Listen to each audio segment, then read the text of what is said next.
The first day of testimony just wrapped up in a Perry County murder trial. We'll have a live update. Schools across southern and eastern Kentucky are taking a stab at a 4-day weekend, hoping it's enough to get students healthy. Coming up, hear from one parent in the Clay County School District who said when her kids get sick, they get really sick. Widespread rain chances move back into the mountains tonight. We could possibly be looking at a wintry mix for the weekend. I'll have more on that right now at 6. Dedicated to eastern and southern Kentucky, this is WYMT Mountain News at 6. Day one of testimony in a murder trial. Prosecutors say James McIntosh shot and killed Danny Mullins last year. While McIntosh's attorneys do not deny he shot Mullins, today they started to outline their case on why they believe he acted in self-defense. The shooting happened in Perry County, but the trial is taking place in Knott County. That's where WYMT's Connor James is live tonight. Connor? Good evening, Steve, from outside the Knott County Judicial Center where that trial wrapped up just moments ago. Now, there's a lot to talk about today. There's a lot of information that was given out, so I'm going to kind of break down some of the bullet points from what happened today. Now, it started off with testimony from the lead detective in the case. He talked about the crime scene and the process they went through to gather evidence there. This is when we heard the phone call from that initial arrest of McIntosh. Now, it's through this that we heard about this alleged affair between McIntosh and Mullins' wife. Throughout this, the defense is arguing that is self-defense, citing test.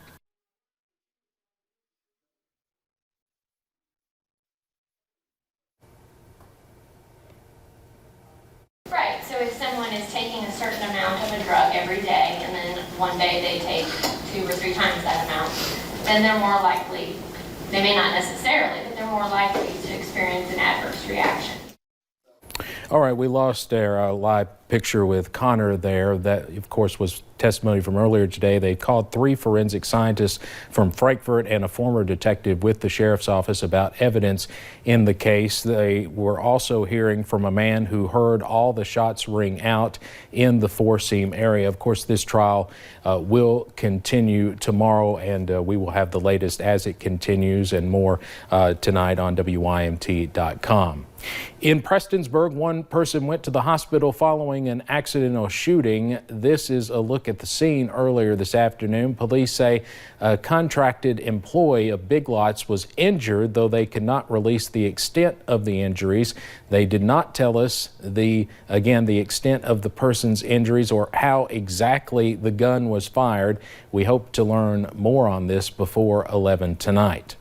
An investigation into drug activity landed a 50-year-old Harlan County man behind bars. Appalachian narcotics investigators say Bethel Stewart Jr. was selling cocaine and heroin. He faces drug trafficking charges. Police tell us more charges could be added. A former University of Kentucky student accused of causing a crash that killed a 4-year-old boy appeared in court today. Jacob Heil is accused of DUI and reckless homicide following a September crash that killed 4-year-old Marco Shimwell near Kroger Field. Heil's attorneys asked the judge to allow the jury to visit the crash scene. Judge Lucy Van Meter granted that motion despite the prosecution's objection that there are photos and videos that more accurately depict the scene. Heil's trial is set to start on April 6th. A mother and son walking in Laurel County found a meth lab in a ditch. Deputies tell us back in 2011 they dismantled more than 400 of the same HCl generator meth labs, known to many as shake and bake meth labs. However, this is the first one they have seen, they say, in 2 years in Laurel County. Police believe whoever was using the lab may have thrown it out a car window after being spooked for some reason. They are just thankful no one was hurt.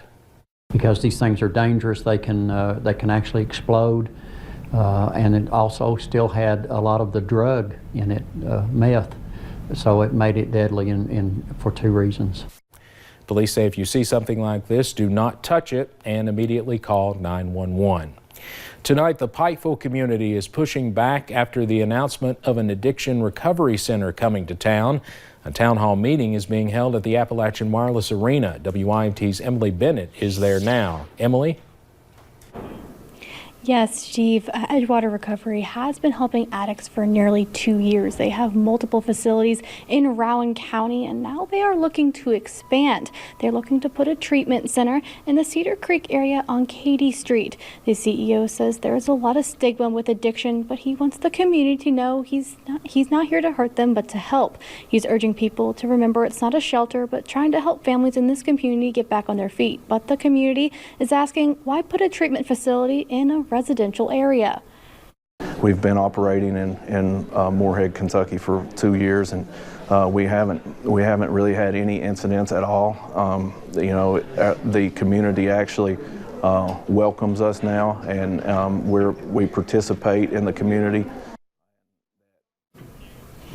Now, it is a packed house tonight with people voicing their opinions. Now, it is just an informational meeting. No decision will be made tonight. I will have more on this at 11. In Pike County, Emily Bennett, WYMT Mountain News. All right, Emily, thank you.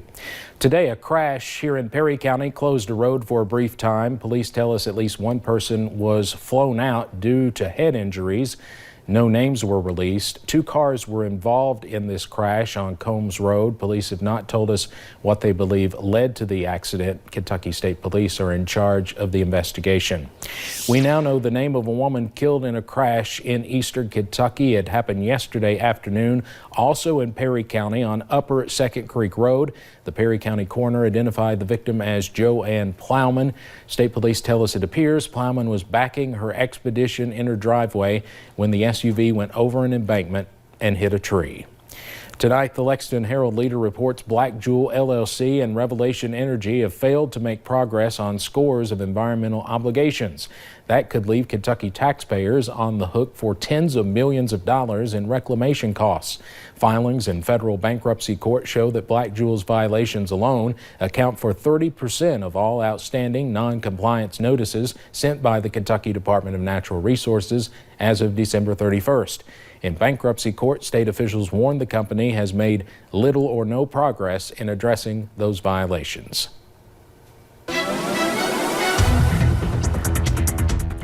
And that soggy weather is now starting to move into the mountains, and that'll continue as we head into it tonight. We'll go ahead and take you to a few of those cameras. Interstate 75, one of those areas I've seen the soggy weather return, so take it easy if you're headed out tonight or early tomorrow. And as we look into Whitesburg, they're on the dry side right now, not dealing with the rain quite yet, still into those lower 50s, so at least on the warmer side for tonight. Pinpoint Doppler over the past really few hours, we've seen those rain chances just really starting to increase and continuing to push eastward, and all of us will be in those rain chances tonight.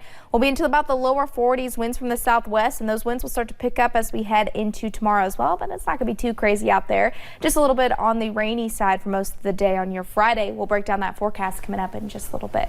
All right, Paige, thank you. The past 2 weeks, many school districts have opted for a long weekend. The choice for some comes easy as attendance rates are dropping due to sickness. For Clay County, it is the second 4-day weekend in a row, and one parent tells WYMT's Will Puckett she could not be happier. Patricia Oliver's house is full. 5. All of them attend a school in Clay County. And when the temperatures drop, Patricia starts to worry about them getting sick. The flu in general. All of them is bad, but the flu. For Patricia, it is not as easy as give them medicine and send them to bed. Parents ain't just dealing with this sickness, we're dealing with attendance, because when they miss, they give them 3 to 4 days out with the flu. Sometimes they're a week down with that flu. 2 of her kids are fighting against more than just the common cold. Her 13-year-old Zach has epilepsy. When I catch what he has, I will have to go to the hospital, or I will have to stay in Val for about 5 days normally about. A trip to the hospital takes a toll on her family. That's why cleanings at schools like this are incredibly important. Then you're going to the pharmacy and you're getting the Clorox and the wipes, and you're on your way back to the house with the Lysol, hoping to keep everybody else from getting it. Then you're up all night, administer medicine. It's a process. A process that for Zach could be the difference between being a typical 13-year-old. My head's always killing me because of the seizures. My body's weaker and... or being down for days. In Clay County, Will Puckett, WYMT Mountain News. Clay County schools are expected to be back in session on Monday, the 27th. You can see all the school closings at the bottom of your screen and on our website. More than 2/3 of Kentucky counties have now passed resolutions supporting the Second Amendment. Kentucky United now reports at least 88 counties statewide have passed a resolution. Leaders in Laurel and Whitley counties are among the latest to declare themselves a Second Amendment sanctuary. The resolutions express opposition to gun control regulations. Last year, Kentucky lawmakers passed an overhaul to school safety, and this year they are wanting to make some revisions to it.